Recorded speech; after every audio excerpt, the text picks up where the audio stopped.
Hello everyone, welcome again to the next class. I hope all of you are fine. तो बच्चों, last lecture में हमने आपको NCERT की एक्सरसाइज 10.3 के फर्स्ट 2 क्वेश्चंस सोल्व करवाए थे। हाँ जी बच्चों, तो आज हम क्वेश्चन नंबर 3 से शुरू कर रहे हैं। तो let us begin with question number 3। Exercise 10.3 NCERT book, chapter name is straight lines.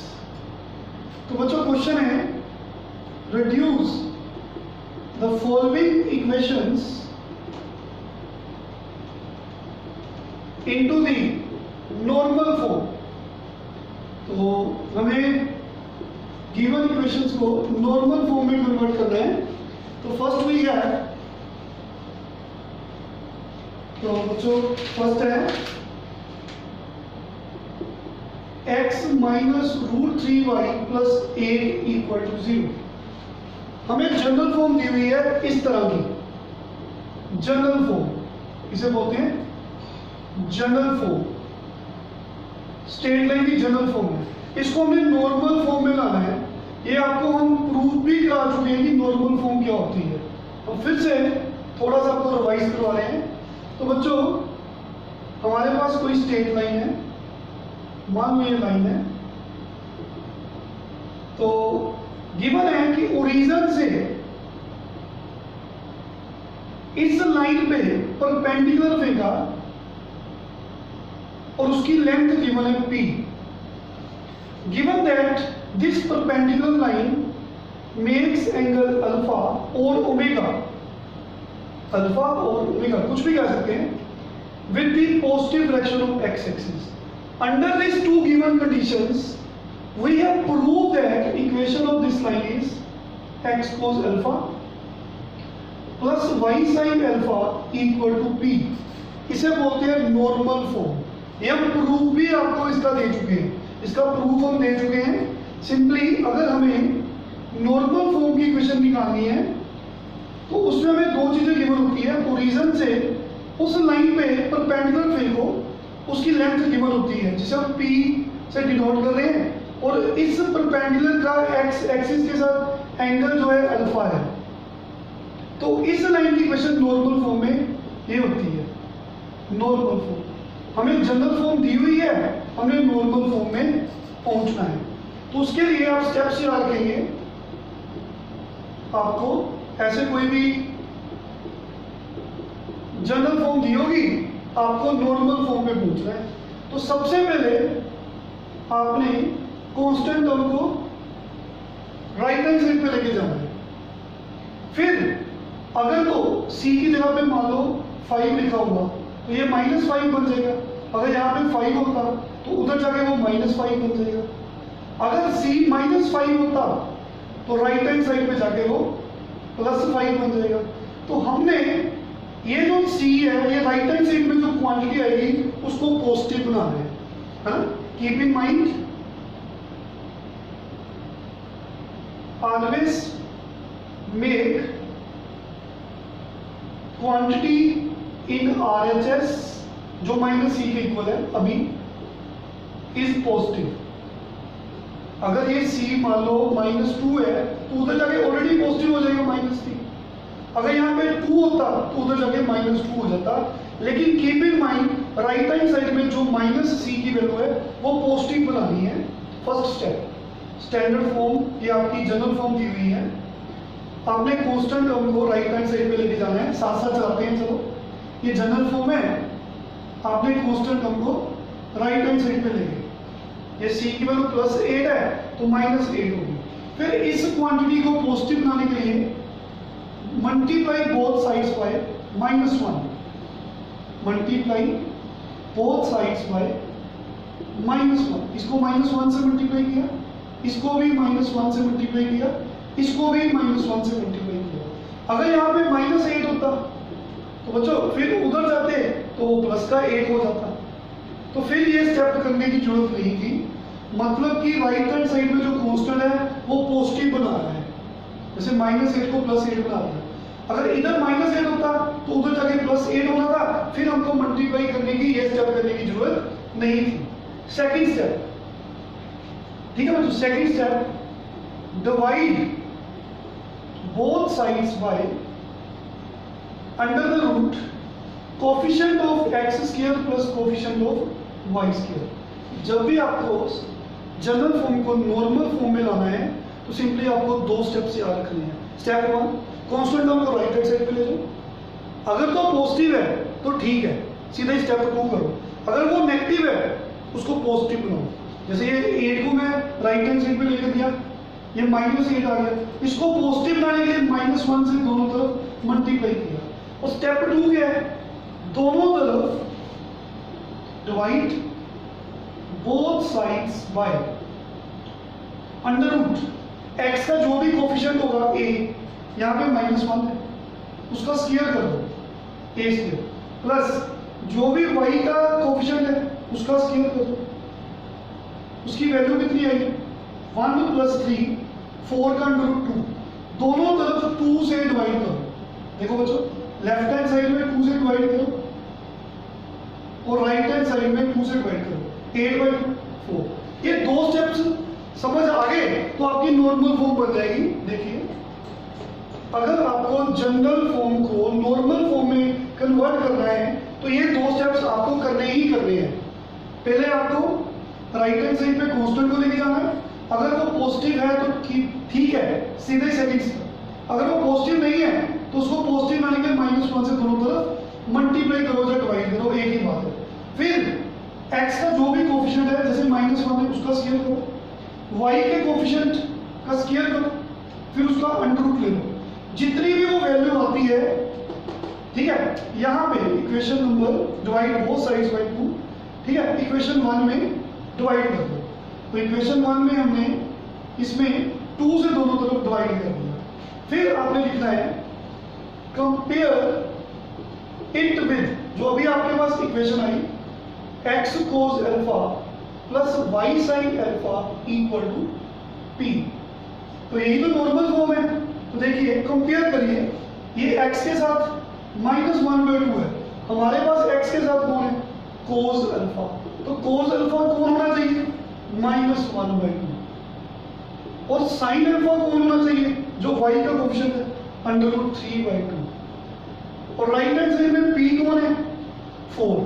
एक तो हमें समझ आ गया कि हमने इसको पॉजिटिव क्यों किया, क्योंकि p होता है ओरिजिन से लाइन पे जो परपेंडिकुलर फेंकते हैं।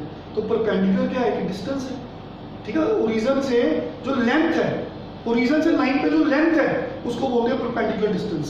तो वो तो पॉजिटिव होना चाहिए, तो इसलिए इसको पॉजिटिव बना दिया। फिर हमने डिवाइड क्यों किया, डिवाइड इसलिए किया क्योंकि अब देखिए, हम ये भी जानते हैं कि cos square alpha plus sin square alpha 1 भी होना चाहिए। तो इसका स्क्वायर करेंगे -1/2 का स्क्वायर, और इसका स्क्वायर करेंगे तो सोल्व करके 4/4 1 आ रहा है। तो इनके स्क्वायर का सम 1 भी होना चाहिए, तो तभी किया। यहाँ पे -1 है, यहाँ पे √3 है, इनके स्क्वायर का सम 1 नहीं है, इसलिए इसको हम cos अल्फा नहीं कह सकते, इसको sin अल्फा नहीं कह सकते। तो यहाँ पे हमने डिवाइड किया, x के कोफिशिएंट को cos अल्फा बोला, y के कोफिशिएंट को sin अल्फा बोला, क्योंकि ये आइडेंटिटी को सेटिस्फाई कर रहा है। आई होप समझ लगी सबको। तो बच्चों, cos और sin आ गए। माय क्वेश्चन इज, इसको नॉर्मल फॉर्म में कन्वर्ट कर दो। नॉर्मल फॉर्म कन्वर्ट हो गई है क्योंकि p की वैल्यू मिल गई, लेकिन अल्फा की वैल्यू चली। तो यहाँ पे sin आपका पॉजिटिव है, cos नेगेटिव है। चलो हम ट्रिग्नोमेट्री में चलते हैं। तो ट्रिग्नोमेट्री में फर्स्ट क्वाड्रेंट में सभी t रेशियोज पॉजिटिव होते हैं 0 to 90 डिग्री, हम सबको पता है। ओके, और t ratios sin, cos, tan, cot, secant and cosecant। First quadrant में all trigonometric ratios are positive. Second quadrant में sin थीटा एंड उसका रेसिंग होकर cosecant थीटा दोनों पॉजिटिव होते हैं, बाकी चारों नेगेटिव होते हैं, ये हम बता चुके हैं। थर्ड क्वाड्रेंट में टेंजेंट थीटा और कोट थीटा पॉजिटिव होते हैं, बाकी सभी नेगेटिव। फोर्थ में कोस सीकेंट पॉजिटिव होते हैं, बाकी चारों नेगेटिव। ये हम ट्रिग्नोमेट्री के चैप्टर में बता चुके हैं। फिर हमने देखा कि साइन पॉजिटिव है, साइन पॉजिटिव है और कोस नेगेटिव है। तो बच्चों, साइन पॉजिटिव कहाँ पे है, फर्स्ट में, कोस भी पॉजिटिव है फर्स्ट में, तो ये तो वही सेटिस्फाई नहीं होगा। फर्स्ट क्वाड्रेंट में अल्फा नहीं मिलेगा। साइन पॉजिटिव सेकंड में है, लेकिन सेकंड में कोस नेगेटिव है, तो ये सेकंड क्वाड्रेंट में सेटिस्फाई हो रही है दोनों इक्वेशंस। साइन पॉजिटिव कहाँ पे है, फर्स्ट और सेकंड में, लेकिन हमें कोस भी उस टाइम पे नेगेटिव चाहिए, तो cos negative sine positive second quadrant में बच्चों बात बन रही है। तो हमने ये आपको एक टेबल बताया था ट्रिग्नोमेट्री में, फर्स्ट क्वाड्रेंट में एक्यूट एंगल थीटा होता है, सेकंड में जाने के लिए वैल्यू निकालने के लिए 180 में माइनस कर दो थीटा, थर्ड में जाने के लिए पाई में थीटा प्लस कर दो, फोर्थ में 2 पाई माइनस थीटा, लर्न कर दो सभी। तो फर्स्ट क्वाड्रेंट थीटा, ये सेकंड क्वाड्रेंट के लिए, थर्ड के लिए एंड फोर्थ के लिए। तो बच्चों हमें पता लगा कि अल्फा जो एंगल है it lies in second quadrant, तो सेकंड क्वाड्रेंट में जाने के लिए आपको पाई, चलो यहाँ पे अल्फा लिख लो क्योंकि एंगल अल्फा काम कर रहा है, हमने थीटा यूज किया था, आपको ऐसे समझाया था, क्योंकि यहाँ पे थीटा है तो अल्फा है तो अल्फा लिखो। ओके, समझ आ रहा है सबको? वेरी इजी, वेरी इंटरेस्टिंग शब्द। तो बच्चों अल्फा की वैल्यू आ गई, तो सेकंड क्वाड्रेंट में अल्फा निकालने के लिए पाई में से ये माइनस कर दो, ठीक है? तो पाई में आपने ये फर्स्ट क्वाड्रेंट में जो एंगल आ रहा है, देखिए साइन इज √3/2, कोई भी एक उठा लो, वहां से देखिए कि फर्स्ट क्वाड्रेंट में इस टी रेशो की वैल्यू कितनी है। साइन की वैल्यू √3/2 फर्स्ट क्वाड्रेंट में कहां पे होती है, 60 डिग्री में, तो पाई को 180 बोलते हो, तो 60 माइनस कर दो तो 120 डिग्री अल्फा आ गया। वंस मोर, तो हमें इस क्वेश्चन को नॉर्मल फॉर्म में कन्वर्ट करना है। नॉर्मल फॉर्म होती है x cos alpha plus y sin alpha equals to p।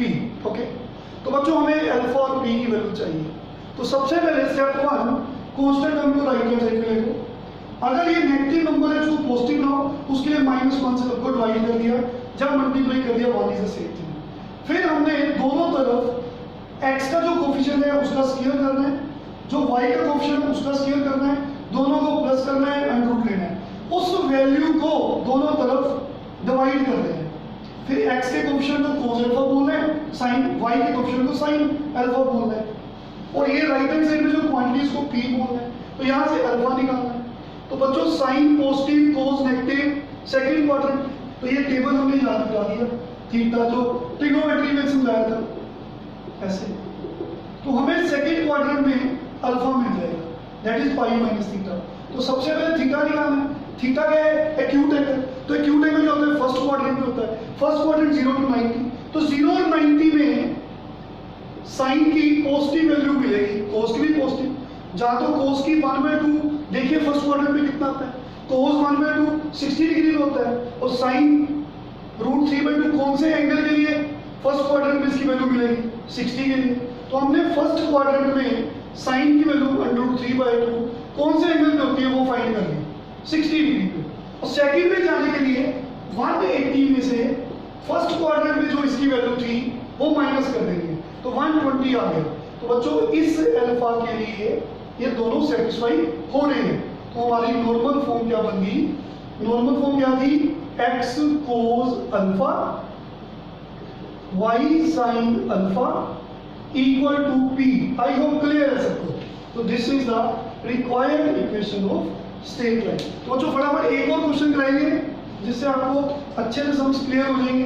Okay, question second part, general equation आपको दी होती है, आपको डिफरेंट फॉर्म से लाना होता है। देखिए सेकंड पार्ट है इसका, y - 2 = 0। तो जो x की टर्म मिसिंग है इसको आप 0x लिख सकते हो। तो ये पहले कांस्टेंट को राइट हैंड साइड पे ले दो, ये ऑलरेडी पॉजिटिव है, फिर x की टर्म मिसिंग है उसको 0x लिख सकते हो। फिर दोनों तरफ divide both sides by under root coefficient of x 0 उसका स्क्वायर, कोफिशिएंट ऑफ y 1 उसका स्क्वायर, इसकी वैल्यू 1 आ। तो दोनों तरफ 1 से डिवाइड करोगे तो 0, तो बच्चों कोई फर्क नहीं पड़ेगा। तो ये इक्वेशन आ गई। कंपेयर दिस इक्वेशन विद, हाँ जी, x cos alpha plus y sin alpha equal to p। तो x का कोफिशिएंट कौन है, 0, तो यहाँ पे x का कोफिशिएंट कौन है, cos अल्फा, यहाँ पे x के साथ 0 लगा है, यहाँ पे x के साथ cos अल्फा लगा है, तो हमें कहना पड़ेगा cos अल्फा 0 है। यहाँ पे sin अल्फा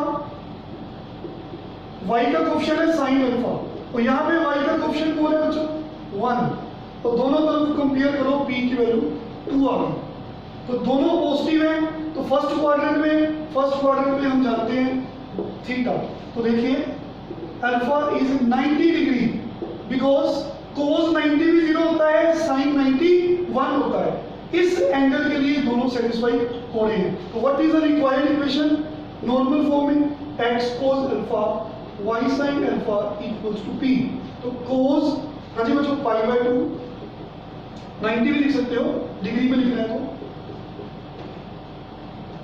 p की वैल्यू कितनी है 2, this is the required answer. फटाफट एक और पार्ट करेंगे, third part, reduce the equation to the normal form। बच्चों we have x minus y equal to 4, तो constant already right hand side में है और ये पॉजिटिव भी है बच्चों, तो फिर सीधा ही सेकंड स्टेप पे आ जाओ। सेकंड स्टेप क्या था, सेकंड स्टेप था divide both sides by under root coefficient of x, x के साथ 1 है उसका स्क्वायर प्लस y के साथ कौन है कोफिशिएंट -1, तो इसको सॉल्व किया तो अंडर रूट 2 स्क्वायर रूट 2 आ गया, दोनों तरफ अंडर रूट 2 से डिवाइड कर देंगे ऐसे, समझ लगी सबको। तो कंपेयर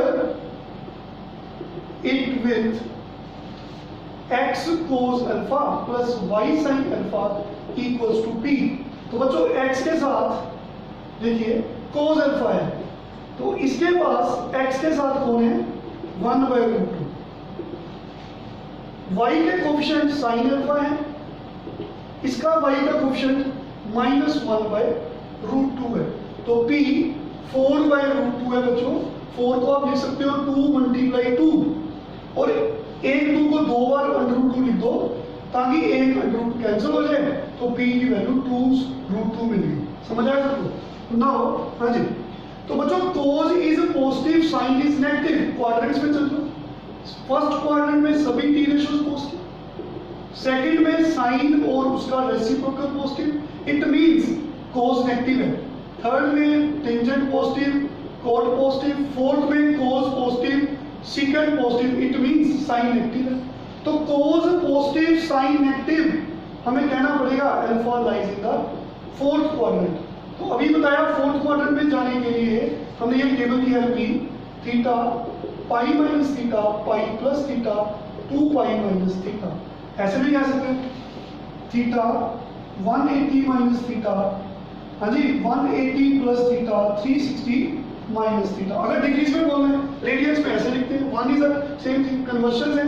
तो बच्चों फोर्थ में जाने के लिए 360 में आपने थीटा की वैल्यू पुट कर दी है, अब हमें थीटा चाहिए, थीटा एक्यूट एंगल है, फर्स्ट क्वाड्रेंट में साइन और कोस की वैल्यू चेक करेंगे, कोस की वैल्यू फर्स्ट क्वाड्रेंट में 45 डिग्री एंगल के लिए 1/√2 होती है, तो इसी तरह साइन 45 भी 1/√2 होता है, हमने फर्स्ट क्वाड्रेंट में देखनी है तभी हम फोर्थ क्वाड्रेंट में इसकी वैल्यू फाइंड कर सकते हैं।